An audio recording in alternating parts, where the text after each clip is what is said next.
Regarde bien cette scène.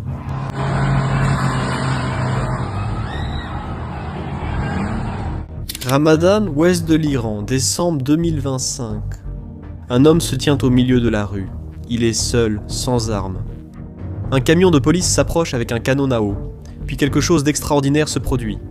Le canon tire, mais il ne le fait pas tomber. Le camion s'arrête, une autre personne rejoint le premier homme, et tous les deux restent là, debout, intacts, tandis qu'autour d'eux, la police s'occupe des autres manifestants. Ces deux hommes sont laissés en paix. Tu sais ce qui vient de se passer ? Deux civils non armés ont affronté l'appareil de sécurité du régime iranien et ont gagné. Et cette scène n'est pas isolée. Dans plus de 70 villes d'Iran, des manifestations massives ont lieu, et pour la première fois en 45 ans, les forces de sécurité reculent.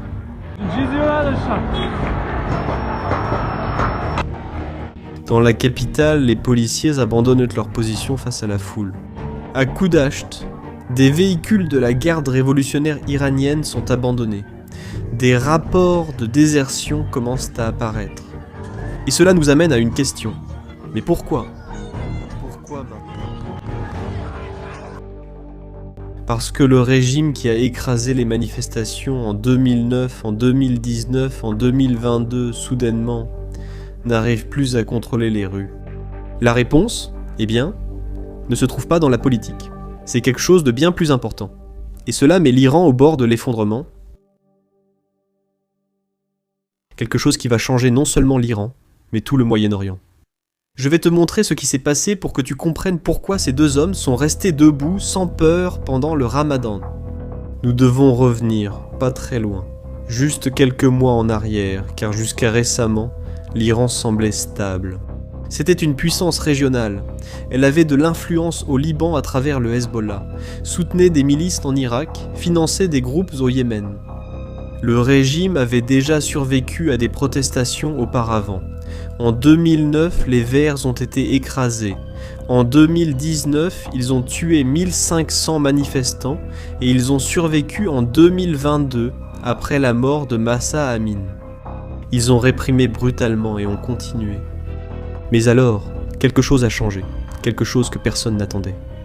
Au début de l'année 2026, le président Massoud Pezeshkian apparaît à la télévision nationale et fait quelque chose qu'un dirigeant iranien ferait difficilement.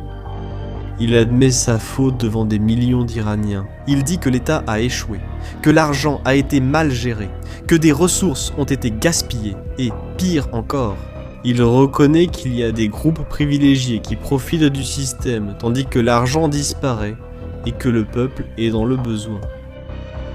Pendant 45 ans, le régime a maintenu le pouvoir grâce à un accord silencieux. Le peuple échangeait sa liberté contre des subventions. Essence, pain, électricité à bas prix, tel était le contrat social, l'autoritarisme contre la survie économique. Et, ce jour-là, le président a déchiré ce contrat en direct à la télévision. La réaction a été immédiate. En quelques heures, la monnaie iranienne s'est effondrée. Le rial déjà affaibli est désormais en chute libre. En 2020, 1 dollar valait 42 000 rials. Aujourd'hui, il en vaut 1 450 000. La monnaie ne s'est pas dépréciée. Elle s'est tout simplement évaporée. Et tu sais ce que cela signifie dans la vie réelle. Regarde. Un gramme d'or coûte 140 dollars à Téhéran. Le salaire minimum mensuel d'un travailleur est de 110 dollars. Un homme travaille 30 jours, se lève à 5 heures, rentre à 21 heures et, à la fin du mois, son travail ne lui permet même pas d'acheter un petit morceau d'or. Le 42, mais tout le monde sait que c'est bien plus que ça. La nourriture a augmenté de 70 en un an. Tu te souviens de ces deux hommes pendant le Ramadan ? Leur salaire est aussi parti en fumée. Mais voici ce que personne n'attendait. Un jour après la déclaration, il s'est passé quelque chose d'historique. Salaire. Le grand bazar de Téhéran a fermé. Et ce n'est pas un détail anodin. Laissez-moi vous expliquer pourquoi. Le grand bazar est le centre économique de l'Iran depuis 200 ans. Commerçants, conservateurs, religieux, riches, familles, tous font des affaires là-bas depuis des générations. Et ce sont ces mêmes commerçants qui ont financé la révolution de 1979. Ils ont donné de l'argent à Khomeini. Ils ont soutenu le renversement du Shah. Ils ont construit le régime. Et maintenant, 45 ans plus tard, ces mêmes hommes ont fermé les portes et sont descendus dans la rue en criant « Fermez tout, fermez tout !»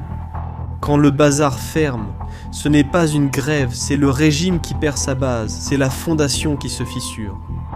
C'était le premier signe que cette fois-ci, quelque chose était différent. Mais il y a pire que le manque d'argent, bien pire. C'est ici que l'histoire prend une tournure inattendue. 29 décembre. Les protestations s'étendent à d'autres villes, Ispahan, Shiraz, Machhad. 30 décembre. Les étudiants universitaires rejoignent les commerçants. Ce n'est plus une seule classe sociale qui proteste, c'est une coalition. Et puis les slogans commencent à changer.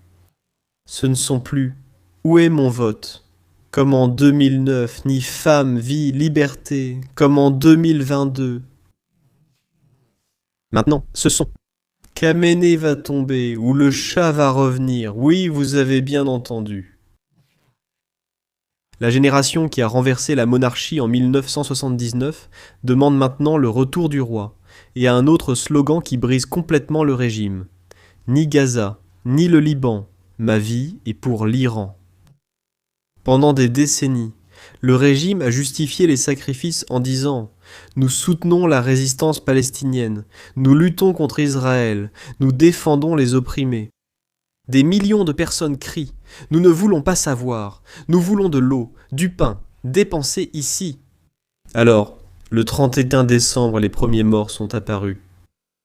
Les forces de sécurité ouvrent le feu à Faza et à Kurdasht. Ensuite, le 1er janvier 2026, des manifestations éclatent dans 22 provinces. Des bâtiments gouvernementaux brûlent. Des centres de la milice Basij sont attaqués. Le régime réprime comme toujours. Violence, arrestation, menaces.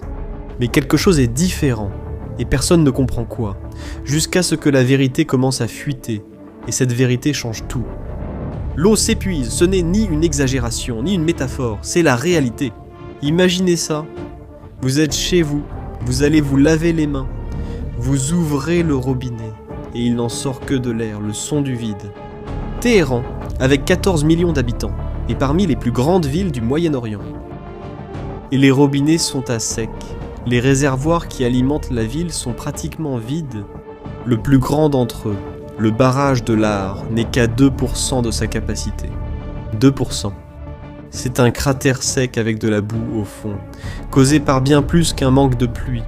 Pendant 40 ans, le gouvernement a pompé de l'eau souterraine sans arrêt, sans planification, sans limite, de l'eau provenant de réservoirs souterrains qui ont mis des milliers d'années à se former, et ils ont pompé jusqu'à ce qu'ils soient complètement asséchés. Et quand on vide le sous-sol, il ne reste pas vide. Il s'effondre comme une éponge qui se ratatine et ne redevient jamais normal. Téhéran s'enfonce littéralement de 35 cm par an. Venise, célèbre pour s'enfoncer, s'enfonce de 0,2 cm par an. Téhéran s'enfonce 175 fois plus vite, et les effets de cela sont perceptibles. Des fissures dans les bâtiments, des rues qui s'ouvrent, le métro qui se déforme, l'infrastructure de la ville s'effondre en temps réel, et le président l'a admis. À la télévision, il a déclaré « L'infrastructure s'est effondrée, nous ne pouvons pas rester ». Et puis, il a dit l'impensable. Nous devons déplacer la capitale, abandonner Téhéran, tout déplacer à 1000 km au sud, construire une nouvelle ville dans le désert, près du golfe d'Oman. Tu veux connaître le coût estimé pour ça ? 100 milliards de dollars. 100 milliards de dollars pour un pays en faillite. Ce n'est pas un plan, c'est une fantaisie. Et les Iraniens savent exactement ce que cela signifie. La vérité, c'est que l'élite du pays va probablement se construire un bunker luxueux dans le désert pour elle-même. Et elle va abandonner 14 millions de personnes à la mort, à mourir de soif à Téhéran. Et ces deux hommes à Ramadan, quand ils sont rentrés chez eux ce jour-là, ils ont ouvert le robinet. Ce n'est pas des millions, mais c'est un symbole parfait de toute cette tragédie. Le lac d'Oromiyeh, dans les années 90, était le plus grand lac d'eau salée du Moyen-Orient, avec 30 milliards de mètres cubes d'eau des plages, des hôtels, du tourisme, mais aujourd'hui il a perdu 95% de son volume. Il est devenu un désert de sel, et ce n'était pas un accident climatique, c'était une décision délibérée.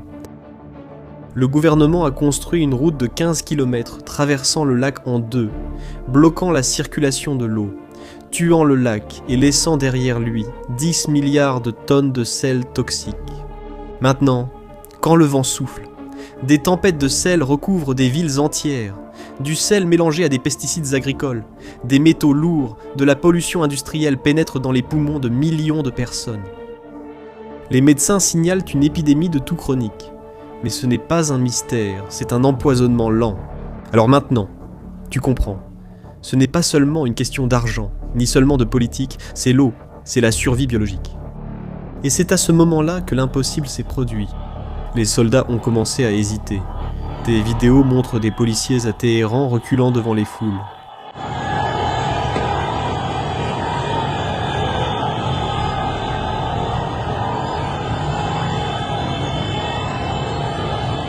Des véhicules militaires abandonnés à Kurdasht. Des désertions confirmées. Et, pour la première fois, les gens ont compris pourquoi. Parce que lorsque ce policier rentre chez lui, son robinet est aussi à sec. Toi, Zanoto, ce soldat ne dépense pas son salaire en nourriture non plus. Quand il voit des gens dans la rue crier pour de l'eau, il ne voit pas des ennemis, il voit sa propre famille, il se voit lui-même. Comment peux-tu tirer sur quelqu'un qui affronte exactement ce que tu affrontes ? Et c'est pour cela que le système s'est effondré. Non pas parce que le peuple est devenu plus courageux, mais parce que les gardiens du système ont compris qu'ils sont victimes du même effondrement. Et maintenant, nous revenons à cette rue pendant le Ramadan, ces deux hommes debout devant le camion. Voilà pourquoi ils ne bougeaient pas face au canon à eau. Ils n'étaient pas courageux, ils n'avaient plus rien à perdre. Quand tu n'as pas d'eau chez toi, quand ton salaire ne te permet pas d'acheter à manger, quand le gouvernement t'admet qu'il va t'abandonner, quand les soldats souffrent, un canon à eau n'effraie plus, et quand l'opérateur du canon n'a pas non plus d'eau chez lui, quand il n'arrive pas non plus à nourrir ses enfants, il hésite. Le jet passe au-dessus du camion. À ce moment-là, pendant le Ramadan, ce n'était pas la victoire de deux hommes courageux. C'était le moment précis où le régime a perdu le monopole de la peur, et quand un régime perd la peur, il perd tout. Mais cette histoire ne s'arrête pas aux frontières de l'Iran. Elle traverse les continents, et la première victime géopolitique se trouve à Moscou. Vladimir Poutine a maintenant un énorme problème. Son allié le plus important au Moyen-Orient s'effondre, et il ne peut que regarder. Et les autres ? Le Hezbollah au Liban, les milices en Irak, les Houthis au Yémen, tous dépendent du financement iranien. Quand Téhéran manque d'argent, eux aussi en manquent. La soi-disant alliance anti-occidentale financée par l'Iran est en train de s'évaporer. Et qu'en est-il de la Chine ? Leur silence fut total. Elle achète le pétrole iranien à bas prix sans investir dans les infrastructures. Pour la Chine, l'Iran n'est qu'une station-service bon marché, pas un partenaire stratégique. L'Iran est désormais isolé et a franchi le point de non-retour. La crise de l'eau est géologiquement irréversible. Les réservoirs souterrains ne se rétabliront probablement jamais. L'économie est en train de s'effondrer. La monnaie n'est plus que du papier coloré. Le régime a perdu sa base sociale. Commerçants, étudiants, travailleurs, tous unis contre lui. Et il a perdu le monopole de la violence. Les soldats hésitent. Les policiers reculent. Les désertions augmentent. L'Iran que nous connaissons est en train de disparaître. Et ce qui viendra ensuite va complètement redéfinir le Moyen-Orient. Si le régime tombe, la Russie perd son fournisseur d'armes, Israël perd sa plus grande menace régionale, l'Arabie Saoudite accroît son influence, ce qui peut aussi entraîner un chaos total. Des millions de réfugiés traversant les frontières, des groupes armés se disputant le pouvoir, la Turquie, l'Arabie Saoudite, Israël, tous entrant dans le vide. Une chose est absolument certaine, le Moyen-Orient de 2026 ne sera plus jamais celui de 2025. Et tout a commencé quand l'un a admis que les caisses étaient vides, et quand deux hommes ont décidé de rester immobiles dans une rue pendant le Ramadan. Et maintenant, je veux connaître votre avis. Pensez-vous que le régime iranien va survivre à cette crise ou assistons-nous aux derniers jours de la République islamique? Si cette vidéo vous a aidé à comprendre la situation, partagez-la avec quelqu'un qui doit le savoir. Et abonnez-vous à la chaîne pour ne pas manquer les prochaines vidéos sur les événements qui changent le monde. À la prochaine!